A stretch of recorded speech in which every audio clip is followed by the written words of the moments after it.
High guys, നമ്മൾ Chandu Champion cinema കാണാൻ വേണ്ടി ഷേണൈസിൽ വന്നിരിക്കുകയാണ്. ടിക്കറ്റ് ഞാൻ ഇവിടെ നിന്ന് എടുക്കാൻ പോകണേ കേട്ടോ. ഇപ്പോൾ സ്ക്രീൻ 4 കേട്ടോ.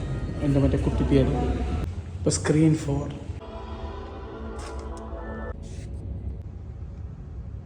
ഹലോ, ചന്തു ചാമ്പ്യൻ സിനിമ കണ്ട് വീട്ടിലെത്തി. ബേസ്ഡ് ഓൺ എ ട്രൂ സ്റ്റോറിയാണ്. മുരളീകാന്ത് പെട്കർ എന്ന് പറഞ്ഞ പാരാ ഒളിമ്പിക്സ് ഗോൾഡ് വിന്നറിൻ്റെ ലൈഫ് സ്റ്റോറിയാണ്. Directed by Kabir Khan, director of Kabul Express എൻ്റെ ഫേവറേറ്റ് സിനിമയാണ്. ന്യൂയോർക്ക് വളരെ ഇഷ്ടപ്പെട്ടൊരു സിനിമയാണ്. ഏക് ദ ടൈഗർ ഇഷ്ടപ്പെട്ട സിനിമയാണ്. ബജ്രംഗി ഭായ്ജാൻ ക്രിഞ്ച് എലമെൻസ് ഒക്കെ ഉണ്ടെങ്കിൽ പോലും ഭയങ്കര ഇഷ്ടപ്പെട്ടൊരു സിനിമയാണ്. ഫാൻഡം കുഴപ്പമില്ല. ട്യൂബ്ലൈറ്റ് തീരെ ഇഷ്ടപ്പെടാത്ത സിനിമയാണ്. 83 ഇഷ്ടപ്പെട്ട സിനിമയാണ്.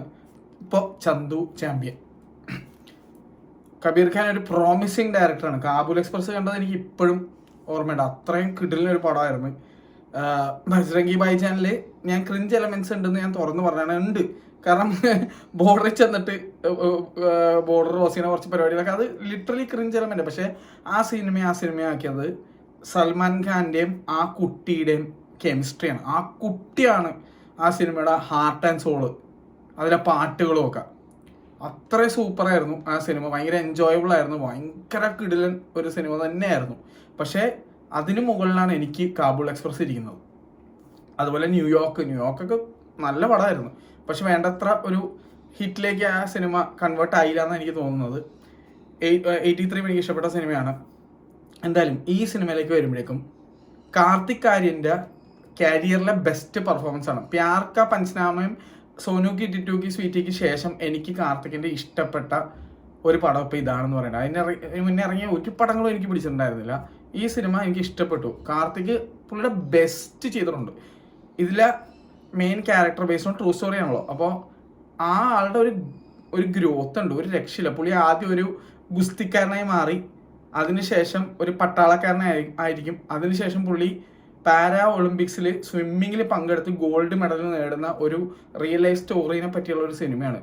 ഈ സിനിമ ഇങ്ങനെ പ്രോഗ്രസീവ് രീതിയിലുള്ള പടമാണ്. ആദ്യം മെല്ലെ ഇങ്ങനെ തുടങ്ങി, പിന്നെ ഒരു ഹമ്പിയോടി, പിന്നെ സാധനം വേറെ ലെവലിലേക്ക് പോകും ടു ലാസ്റ്റ് എൻഡ് ആകുമ്പോഴേക്കും. പക്ഷേ കാർത്തിക്കിൻ്റെ ബെസ്റ്റ് കൊടുത്തിട്ടുണ്ടെങ്കിലും എനിക്ക് തോന്നിയത് ഈ സിനിമ അഭിനയിക്കേണ്ടിയിരുന്നു എന്ന് എനിക്ക് തോന്നിയ ആള് എനിക്ക് നമ്മുടെ ഉറിയും സർദാർ ഉദ്ധവും സാം ബഹദൂറൊക്കെ അഭിനയിച്ച മച്ചാനാണ്. കാരണം പുള്ളി ആയിരുന്നെങ്കിൽ വേറെ സീനായിരുന്നെന്ന് എനിക്ക് തോന്നിപ്പോവും. അങ്ങനെ തോന്നി എനിക്ക്. വിക്കി കൗശലായിരുന്നു ഈ ക്യാരക്ടർ ചെയ്തിരുന്നെങ്കിൽ വിത്ത് കബീർ ഖാൻസ് ഡയറക്ഷൻ, എൻ്റെ പൊന്നാളിയ ഇത് വേറെ ലെവൽ സീനും പടം ആയിരുന്നേനെന്ന് എനിക്ക് തോന്നിപ്പോയി. വിക്കി കൗശലായിരുന്നു ഇതിന് അച്ചിട്ട് വാർത്ത ഒരു നടന്ന് എനിക്കങ്ങനെ ഫീലായി, ഭയങ്കരമായിട്ട് ഫീലായി. ഈ സിനിമ മൊത്തം കണ്ടപ്പോൾ എനിക്ക് വിക്കി കൗശലായിരുന്നു ഈ കാസ്റ്റിങ്ങിന് ഇതിലും വേറെ ലെവലായതെന്ന് എനിക്ക് ഭയങ്കരമായിട്ട് ഫീലായി. പക്ഷേ കാർത്തിക് ആര്യന് ലിറ്ററലി എനിക്ക് ഭയങ്കര സർപ്രൈസ് ആയിരുന്നു. ഇവൻ ഇങ്ങനെ അഭിനയിക്കുമോ? ആ രീതിയിൽ ബോഡി ട്രാൻസ്ഫോർമേഷൻ മാത്രമല്ല, ആളെ ആക്ടിങ്ങും നന്നായിട്ട് തന്നെ ചെയ്തിട്ടുണ്ടെന്ന് പറയാതിരിക്കാൻ വയ്യ. പ്യാർ കാ പഞ്ചനാമ 1, 2 സോനി കി ടിറ്റു കി സ്വീറ്റിയിലൊക്കെ ചെയ്തിട്ടുള്ള പോലത്തെ ഒരു ക്യാരക്ടറേ അല്ല. അതിൽ കാർത്തിക് ആര്യൻ ബെസ്റ്റ് ചോയ്സാണ്. പുള്ളി ആ ടൈപ്പ് പടങ്ങൾക്ക് വാർത്തിട്ട ആളാന്ന് ഉള്ള രീതിയിലാണ് എൻ്റെ മനസ്സിൽ കിടക്കുന്നത്. അപ്പോൾ ഇങ്ങനൊരു ക്യാരക്ടർ ചെയ്തപ്പോൾ ഞാൻ ഇങ്ങനെ ഇതായി. അത് മാത്രമല്ല, സിനിമ തുടങ്ങിയപ്പോഴേക്കൊക്കെ എവിടേക്കും ഒരു സുൽത്താൻ വൈബ് പോലത്തെ ഒരു സാധനം, അതിനുശേഷം സുൽത്താൻ ലെവൽ വൈബല്ല, സുൽത്താൻ പോലത്തെ ഒരു വൈബ്. അതിനുശേഷം മറ്റേ ജഗ്ഗ ജാസൂലെ മറ്റേ ഉമർലെ കർലെ ഗൾത്തി സെ മിസ്റ്റേക്ക് അതുപോലത്തെ ഒരു പാട്ട് വരും. പക്ക കാണാനും കൊറിയോഗ്രാഫി ചെയ്ത് വെച്ചേക്കണത് ഏകദേശം ട്യൂണൊക്കെ അതുപോലെ തന്നെ തോന്നിക്കുന്ന രീതിയിലൊരു പാട്ട്. അപ്പോൾ ഞാൻ വിചാരിച്ചു ഇതെന്താണ് ഇതിങ്ങനെയെന്നൊക്കെ വിചാരിച്ച് ഇരിക്കുമ്പോഴാണ് സാധനം ഇങ്ങനെ പതിയെ പാടാൻ ഇങ്ങനെ മാറി. ഫസ്റ്റ് ഹാഫിൻ്റെ എൻഡിങ്ങിൽ, അതായത് നമ്മുടെ ഇൻ്റർവൽ ബ്ലോക്കിൽ ഒരു ഷോട്ട് ഉണ്ട്, ഒരു കണ്ടിന്യൂസ് ഒരു 10 മിനിറ്റോളം ഉള്ള ഒരു ഷോട്ട്, ഒരു വാർഫീൽഡ് കാണിക്കുന്നത്. അടിപൊളിയായിട്ട് ചെയ്തിട്ടുണ്ട്. കിടിലെന്ന് പറഞ്ഞാൽ കിടിലായിട്ട് അത് ചെയ്തിട്ടുണ്ട്. കാർത്തിക് നന്നായിട്ട് അഭിനയിച്ചിട്ടുമുണ്ട്. കുറേ മെനക്കെട്ട് പണിയെടുത്തിട്ടുണ്ട് വെച്ചാൽ നല്ല രീതിയിൽ ഫിസിക്കലി ഈ സിനിമയ്ക്ക് വേണ്ടി നല്ല രീതിയിൽ ബോഡി ബിൽഡ് ചെയ്യണ മാത്രമല്ല, ഓടി നടക്കലും ഇതിനകത്തുള്ള ആക്ഷൻ സ്റ്റൺസ് ചെയ്യുന്നതിലും ഒക്കെ പുള്ളി തന്നെ ചെയ്തേക്കണമെന്ന് എനിക്ക് തോന്നിയത്. ബോഡി ഡബിൾ ഇല്ലാതെ ചെയ്തേക്കണമെന്ന് തോന്നുന്നു. എന്തായാലും നല്ല വൃത്തിക്ക് പണിയെടുത്തിട്ടുണ്ട്, നല്ല രീതിയിൽ കഠിനാധ്വാനം ചെയ്തിട്ടുണ്ട് ഈ സിനിമയ്ക്ക് വേണ്ടി, അത് പറയാതിരിക്കാൻ പറ്റില്ല.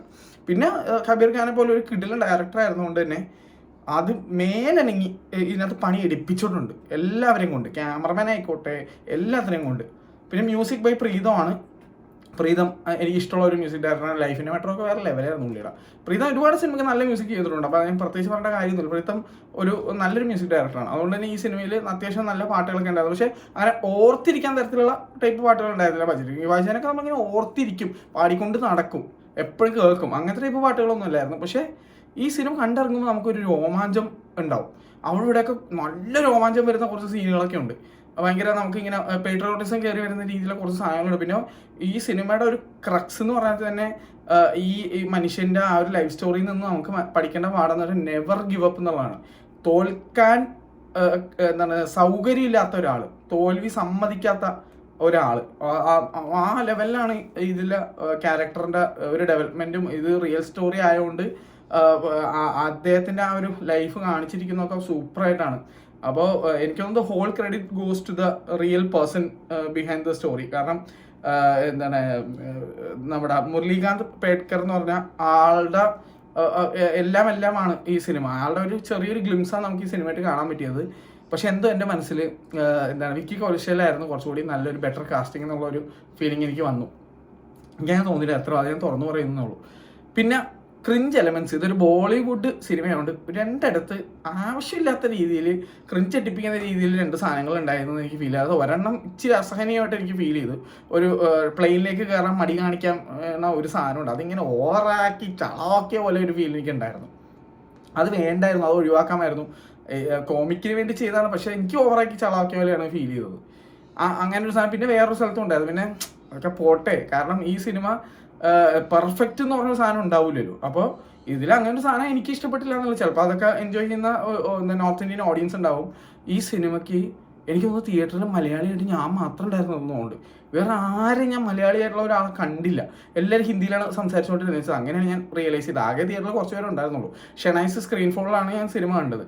പക്ഷേ പറയാതിരിക്കാൻ വയ്യ, ഈത്തിൻ്റെ ഓഡിയൻസ്, എൻ്റെ കൂടെ ഞാൻ സിനിമ കാണാനുണ്ടായിരുന്ന ഓഡിയൻസിൽ ഒരു ഫാമിലി വന്നിട്ടുണ്ടായിരുന്നു. ഒരു ഫ്രണ്ട്സോ ഫാമിലി എന്താണെന്നറിയില്ല, രണ്ട് പിള്ളേരും, വേറെ പിള്ളേരുണ്ട്, പക്ഷെ ആ പിള്ളേർക്ക് വളരെ ഡീസൻ്റ് ആയിരുന്നു. ഈ രണ്ട് പിള്ളേർ കുരുത്തം കെട്ടങ്ങൾ ഇങ്ങനെ ഫുൾ ടൈം കലവില. അതുകൂടാണ്ട് നമ്മുടെ സീറ്റിൻ്റെ ഫ്രണ്ടിൽ കൂടെ, എൻ്റെ സീറ്റിൻ്റെ ചുറ്റും കിടന്ന് ഇങ്ങനെ ഓടുമായിരുന്നു. എൻ്റെ സൈഡിൽ ആരുമില്ല, ഇപ്പുറത്തെ സൈഡിൽ അങ്ങറ്റത്ത് എന്തോ രണ്ടുപേരുണ്ടെന്ന് തോന്നുന്നു. പക്ഷേ ഞങ്ങൾക്ക് എല്ലാവർക്കും അവസാനം പ്രാന്തായി. കാരണം ഇങ്ങനെ ഞാൻ ചാരി കിടന്നു, ഈ കൊച്ചു വരുമ്പോൾ ഞാൻ വീണ്ടും ഇങ്ങനെ ആക്കി കൊടുക്കണം. ഇങ്ങനെ ഓടിക്കൊണ്ടിരിക്കുന്ന ഈ കുട്ടി ഇവിടെ കിടന്നിട്ട്. ഇത്ര ഇറസ്പോൺസിബിൾ ആയിട്ടുള്ള ഒരു പേരൻസ്. കാരണം അവർ കുട്ടികളോട് നമുക്ക് മിണ്ടായിരിക്കുന്നൊന്നും പറയാനൊന്നും പറ്റില്ല, പക്ഷെ അവരെ അടക്കി ഇരുത്തേണ്ടത് അല്ലെങ്കിൽ അവരെ കൺട്രോൾ ചെയ്യേണ്ടത് ആ പാരൻസിൻ്റെ ചുമതല. അവരിരുന്ന് സിനിമ കാണാൻ, ബാക്കിയുള്ളവർക്കൊക്കെ ശല്യം. ഈ പിള്ളേർ കിടന്ന് ഒച്ചപ്പാടും ബഹളവും, സീറ്റിൻ്റെ മുകളിൽ ചാടിക്കളിക്കലും, സീറ്റ് മറ്റേ എന്താ ജമ്പിങ് ഇതുപോലെയാണ് ഓരോ സീറ്റിൽ നിന്ന് കൊച്ചു ചാടിക്കൊണ്ടിരിക്കണം. എൻ്റെ സീറ്റ് ഇങ്ങനെ ആയിക്കൊണ്ടിരിക്കുന്നത്.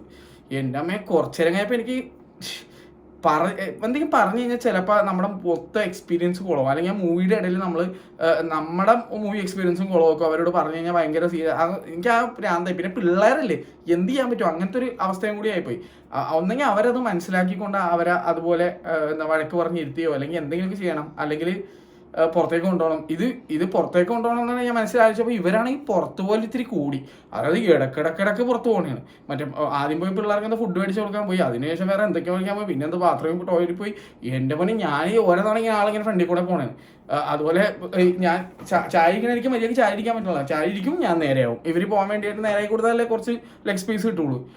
എൻ്റെ മുന്നോ എനിക്ക് കുറച്ച് കഴിഞ്ഞപ്പോഴേക്കും എൻ്റെ അപ്പോൾ ഒരു കണ്ടിന്യൂസ് ആയിട്ടുള്ളൊരു എൻ്റർടൈൻമെൻറ്റ് എനിക്ക് കിട്ടിയില്ല. കാരണം ഈ സിനിമയിലേക്ക് മുഴുകിയിരിക്കുമ്പോൾ ഇടയിൽ ഈ കൊച്ചു വരും, അല്ലെങ്കിൽ ഇതിൻ്റെ പാരൻസ് മറ്റേ പോക്കോ മേടിക്കാനൊക്കെ ആയിട്ട് കൊച്ചിനെ പിടിച്ചുകൊണ്ട് പോകും. എൻ്റെ പൊന്നെ ഇതൊക്കെ ഇങ്ങനെ കുറച്ച് നേരം സൈഡിലാണ്. ഇത് കഴിഞ്ഞ് സെക്കൻഡ് ഹാഫ് ആയപ്പോൾ ഈ കൊച്ചെൻ്റെ ഫ്രണ്ടിൽ വരാൻ തുടങ്ങി. ഫ്രണ്ടിലത്തെ റോളിൽ സീറ്റിൽ കിടന്ന് ചാടിക്കണം. അപ്പോൾ ഞാൻ ലിറ്ററലി സിനിമ കാണാതെ ഇപ്പോൾ ഇങ്ങനെ ഇവിടെ കൊച്ചു ഇങ്ങനെ ചാടിക്കൊണ്ടിരിക്കുന്നത്. എൻ്റെ പൊന്നോ, ഇതിൻ്റെ ഇടയിൽ കൂടെ ഈ കൊച്ചാണെങ്കിൽ എൻ്റെ മുഖത്തൊന്നും ഇങ്ങനെ നോക്കി ചിരിക്കും. നമുക്ക് ഒന്നും പറയാനും പറ്റൂല. ആ കൊച്ചിനോട് ദേഷ്യപ്പെട്ടിട്ട് കാര്യമില്ല, എന്ത് ചെയ്യാനാണ്. അത് എനിക്ക് ഞാൻ തോന്നിയില്ല. കാരണം വെച്ചാൽ ആ കൊച്ചിന് അറിയില്ലല്ലോ കാര്യങ്ങൾ. വിവരവും വിദ്യാഭ്യാസമുള്ള ബോധമുള്ള പാരൻസ് അല്ലേ ഈ കുട്ടികളെ നോക്കേണ്ടത്. അതങ്ങനെ ഒരു അവസ്ഥ.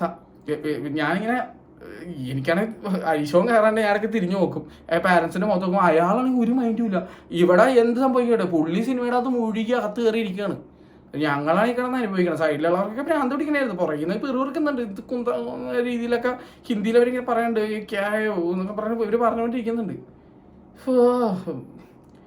അത് ഭയങ്കര ശോകമാണ്. നിങ്ങൾ കുട്ടികളുണ്ടെങ്കിൽ കുട്ടികളെ തിയേറ്ററിൽ കൊണ്ടുവന്നാലും നിങ്ങളൊന്ന് അടക്കിയിരുത്തുക, നിങ്ങളൊന്ന് കൺട്രോൾ ചെയ്യാൻ പറ്റാത്ത പിള്ളേരും കൊണ്ട് ദയവ് ഇത് തിയേറ്ററിലേക്ക് വരരുത് പ്ലീസ്. വീട്ടിലെ അച്ഛനമ്മമാരുടെ അടുത്ത് ആരെങ്കിലും ഒന്ന് ആക്കിയിട്ട് 2 മണിക്കൂറത്തേക്ക് സിനിമ കാണാൻ വരുമ്പോഴേക്കും ആരുടെ അടുത്ത് ആക്കാൻ പറ്റൂലേ, അങ്ങനെ ആക്കിയിട്ടൊന്ന് വാ. കാരണം എന്തൊരു കഷ്ടമായിരുന്നു അറിയാമോ, ഭയങ്കര ദുരിതമായിട്ടുള്ള ഒരു അവസ്ഥയായിരുന്നു അത്. അപ്പോൾ ഈ സിനിമയുടെ ഒരു ഫീൽ ഇടയിൽ നഷ്ടപ്പെട്ട് ആയിക്കൊണ്ടിരിക്കുന്നത്. ഒന്നും ഇതിനകത്തേക്ക് ആയി വരുമ്പോഴേക്കും ഈ കൊച്ചോടി വരും. അതിനോട് ഞാൻ പറഞ്ഞില്ലേ, വഴക്ക് പറയാം, എനിക്ക് ഈ പിള്ളേരെ വഴക്ക് പറയാനൊന്നും ഇഷ്ടമല്ല. അതുകൊണ്ട് അതും വേറെ ആൾക്കാരുടെ പിള്ളേരുണ്ട്, സ്വന്തം പിള്ളേരോ അല്ലെങ്കിൽ ഇപ്പം എന്താണ് അനുപയുടെ അനീതിയുടെ മോനൊക്കെ പറഞ്ഞാൽ ഞാൻ വഴക്ക് പറയേണ്ട അടുത്തൊക്കെ വഴക്ക് പറയും. ഞാൻ അങ്ങനെ എപ്പോഴും വഴക്ക് പറയുന്ന ആളൊന്നുമല്ല. ചെയ്യാൻ പാടില്ലാത്തൊരു കാര്യം ചെയ്താൽ ഞാൻ അത് ചെയ്യാൻ പാടില്ല എന്ന് വ്യക്തമായിട്ട് പറഞ്ഞു കൊടുക്കും. അപ്പോൾ ഇപ്പോൾ ആദുവിനാണെങ്കിൽ ആദുവിനെ അറിയാം, ഞാനിങ്ങനെ എൻ്റെ മുഖം മാറി ഞാൻ എന്തെങ്കിലും സംസാരിച്ച് കഴിഞ്ഞാൽ അവൻ അറിയാം, അയ്യോ ഇത് ചെയ്യാൻ പാടാത്ത കാര്യമാണെന്ന് കൃത്യമായിട്ട് അറിയാം. ഞാൻ വല്ലപ്പോഴും എപ്പോഴും ദേഷ്യപ്പെട്ടുകൊണ്ടിരുന്നു കഴിഞ്ഞാൽ ആ കുട്ടിക്ക് വില ഉണ്ടാവില്ല, അല്ലെങ്കിൽ ഓവർ പേടിയാവും. നമ്മൾ വേണ്ട കാര്യത്തിന് മാത്രം പ്രതികരിച്ച് കഴിഞ്ഞ് കഴിഞ്ഞാൽ അതിനൊരു വില കൽപ്പിക്കുകയും ചെയ്യും, കുട്ടിക്ക് കാര്യം മനസ്സിലാവും, ഓവർ ദ ടോപ്പായിട്ട് ഫീൽ ചെയ്യില്ല. ഞാൻ പാരൻറ്റിങ് പഠിപ്പിക്കണമെന്നല്ല, പക്ഷെ ഞാൻ പറയാനാണ് അത് സാധനം പഠിപ്പിക്കാനൊന്നും പറ്റില്ല. നമ്മൾ സ്വയം മനസ്സിലാക്കുന്ന ഒരു സാധനം ഒന്നാണ് അറിയാൻ പറ്റിയിരിക്കുന്നത്. എന്തായാലും ഞാൻ പറയുന്നത് അറ്റ്ലീസ്റ്റ് തിയേറ്ററിൽ വരുമ്പോൾ നിങ്ങളൊന്ന് പിള്ളേരെ കൺട്രോൾ ചെയ്യുക, അല്ലെങ്കിൽ അങ്ങനത്തെ പിള്ളേരെ കൊണ്ടുവരാതിരിക്കുക. വീട്ടിൽ വല്ല കാർട്ടൂൺ വെച്ച് കൊടുത്ത് വന്ന് ആരെങ്കിലും ഏൽപ്പിച്ചിട്ടൊക്കെ വന്ന് 2 മണിക്കൂർ സിനിമ കണ്ടിട്ട് തിരിച്ചു പോവുക. അത്ര എനിക്ക് പറയാനുള്ളൂ. ഭയങ്കര ബുദ്ധിമുട്ടായിരുന്നു, അതാണ് ഞാൻ പറഞ്ഞത്. ഇത് നിങ്ങൾ അനുഭവിക്കുന്നത് നമുക്ക് മനസ്സിലായി. എനിക്കൊന്ന് പ്രേക്ഷകരിൽ മിക്കവരും അത് അനുഭവിച്ചിട്ടുണ്ടാവും. കരച്ചിൽ കൂടാണ്ട് ഈ കൊച്ചുങ്ങളാണെങ്കിൽ മറ്റേ സ്വഭാവം ഇങ്ങനെ മാറിക്കൊണ്ടിരിക്കുമല്ലോ ഇടയ്ക്കിടയ്ക്ക്. കുറച്ചു നേരം ചിരിക്കും, കിടന്ന് അഡ്രസ് ചെയ്യും, അതിനുശേഷം പിന്നെ ഈ കളിയാവും, കുറച്ച് കഴിയുമ്പോൾ വെറുതെ കിടന്ന് കരയും. അയ്യോ, അതൊന്നല്ല 2 എണ്ണം വേറെ പിള്ളേരുണ്ട്. ആ പിള്ളേർ വരെ മറ്റേ ഈ എന്താ ഈ കൊച്ചു കാണിക്കുന്ന രീതിയിലാണ്. അത് കുറച്ചും കൂടി മുതിർന്ന പിള്ളേരെ വേറെ ഉണ്ടായിരുന്നത്. എന്തായാലും ഇതായിരുന്നു എൻ്റെ ഈ സിനിമ കണ്ടപ്പോഴുള്ള എക്സ്പീരിയൻസ്. പിന്നെ ഞാൻ ഈ വിഷമമൊക്കെ മാറ്റാനായിട്ട് നമ്മുടെ ഷെനൈസിലായിരുന്നുകൊണ്ട് നല്ല പെരി ഫ്രൈസ് കിട്ടും. ആ പെരി ഫ്രൈസ് മേടിച്ചിരുന്ന് ഞാൻ തിന്നു.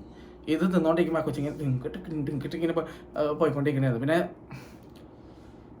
ഒന്നും പറയണ്ട.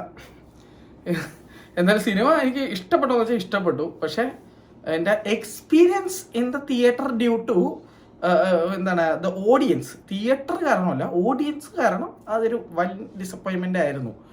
പിന്നെ സ്ക്രീൻ 4 സ്ക്രീൻ ക്ലാരിറ്റി, ചെറിയ സ്ക്രീൻ ആയതുകൊണ്ടും 4K എന്താണ് സോണിയുടെ പ്രൊജക്ടർ ആയതുകൊണ്ടും പൾസിൻ്റെ നല്ല സ്പീക്കേഴ്സ് ആയതുകൊണ്ടും ചെറിയ തിയേറ്റർ ആയതുകൊണ്ട് നല്ല എഫക്റ്റ് ആയിരുന്നു. സൗണ്ടൊക്കെ കിണ്ണം കാച്ചി സൗണ്ടായിരുന്നു. എനിക്ക് ഷെനൈസിൽ എൻ്റെ പേഴ്സണൽ ഫേവററ്റ് സ്ക്രീൻ 4 ആണ്. കാരണം വെച്ച് കഴിഞ്ഞാൽ ചെറിയ തിയേറ്റർ കൊണ്ട് ഭയങ്കര എഫക്റ്റാണ്. ഡോൾബി അറ്റ്മോസ് പോലെയാണ് സൗണ്ട് വരണത്. കാരണം മുകളിലൊന്നും സ്പീക്കർ ഇല്ലെങ്കിൽ ചെറിയ തിയേറ്റർ ആയതുകൊണ്ട് ഈ സൗണ്ട് ഇങ്ങനെ കിടന്ന് മുഴുകിയിട്ട് മുകളിൽ കൂടെ ഒക്കെ വരണ പോലെ ഫീൽ ചെയ്യും. നല്ല സൗണ്ടാണ്. പിന്നെ പൾസിൻ്റെ സ്പീക്കറായിട്ട് കൂടി. ഇത് കൂടാണ്ട് ചെറിയ സ്ക്രീനെ കൊണ്ട് നല്ല DCP എന്തോണം കിട്ടിയേക്കണം, 4Kയുടെ എന്തോ DCP തന്നെ കിട്ടിയെന്ന് തോന്നുന്നുണ്ട്. ഭയങ്കര ക്ലാരിറ്റിയും ഫീൽ ചെയ്യും. ഞാൻ ഒരുപാട് സിനിമകൾ അവിടെ കണ്ടിട്ടുണ്ട്. എനിക്ക് ഏറ്റവും കൂടുതൽ സിനിമ ഞാൻ കണ്ടിരിക്കുന്നത് സ്ക്രീൻ 4 എൻ്റെ ഇഷ്ടപ്പെട്ട സ്ക്രീൻ 4 തന്നെയാണ്. പിന്നെ ഇഷ്ടപ്പെട്ട സ്ക്രീൻ 2 3 എന്നോ ആണ്, എനിക്ക് കൺഫ്യൂഷൻ എപ്പോഴും. 1 4K ഡോൾബി അറ്റ്മോസ് ആണ്, പക്ഷെ ഭയങ്കര ഓവർ പ്രൈസ്ഡ് ടിക്കറ്റ് ആയിട്ട് എനിക്ക് ഫീൽ ചെയ്യാറ് എപ്പോഴും ചെയ്തേക്കണത്. ഒന്നെങ്കിൽ 440 അല്ലെങ്കിൽ 330 അങ്ങനെയൊക്കെ ആയിരിക്കും. ഇതാകുമ്പോൾ 220 rupees ഒരു മയമുണ്ട്. 220 ചില സമയത്ത് 180 ഒക്കെ ഉണ്ട്. ഇന്ന് എത്ര ആയെന്ന് ഞാൻ മറന്നുപോയി. 220 ആയെന്ന് തോന്നുന്നുണ്ട്. ഫസ്റ്റ് ഡേ 220 എന്നാണ്. അതായത് വെള്ളി ശനി ഞായർ 220യും ബാക്കിയുള്ള ദിവസങ്ങളിൽ 180 എന്തോ ആണെന്ന് തോന്നുന്നുണ്ട്. അല്ലെങ്കിൽ ഈ സിനിമ അല്ലെങ്കിൽ കുറച്ച് വൈകുമ്പോഴേക്കും ടിക്കറ്റ് പ്രൈസ് കുറക്കണോ എന്താ പറയുക, ചില സമയത്ത് ചില റേറ്റുകളാണ്. എനിവേസ് നല്ല പടമായിരുന്നു, ഇത്രേ ഉള്ളൂ. അപ്പോൾ പറ്റിയാൽ നിങ്ങൾക്ക് താല്പര്യം ഉണ്ടെങ്കിൽ പോയി കാണാം. എനിക്ക് പൈസ നഷ്ടമായിട്ടൊന്നും ഫീൽ ചെയ്തില്ല. കബീർ ഖാൻ്റെ ഒരു നല്ല സിനിമയായിട്ട് ഞാൻ ഫീൽ ചെയ്തത്. പക്ഷേ ഐ വിഷ് ദ നായകൻ വാസ് വിക്കി കൗശൽ. എത്രേ ഉള്ളൂ. ബൈ. അയ്യോ, ഒരാളുടെ പേര് പറയാൻ മറന്നു. ഇതിനകത്ത് നമ്മുടെ വിജയറാസ് ഉണ്ട്, നമ്മുടെ ഡൽഹി ബെല്ലിയിലെ വില്ലൻ. എൻ്റെ പൊന്നോ, പുള്ളി ഇതിനകത്ത് കോച്ചായിട്ടാണ്, കിടിലായിരുന്നു, കലക്കം കോച്ചായിരുന്നു. എനിക്ക് ഇഷ്ടപ്പെട്ടു പുള്ളിയുടെ അഭിനയം. അത് പറയാൻ പറ്റുമോ, അതുകൊണ്ട് പറഞ്ഞു.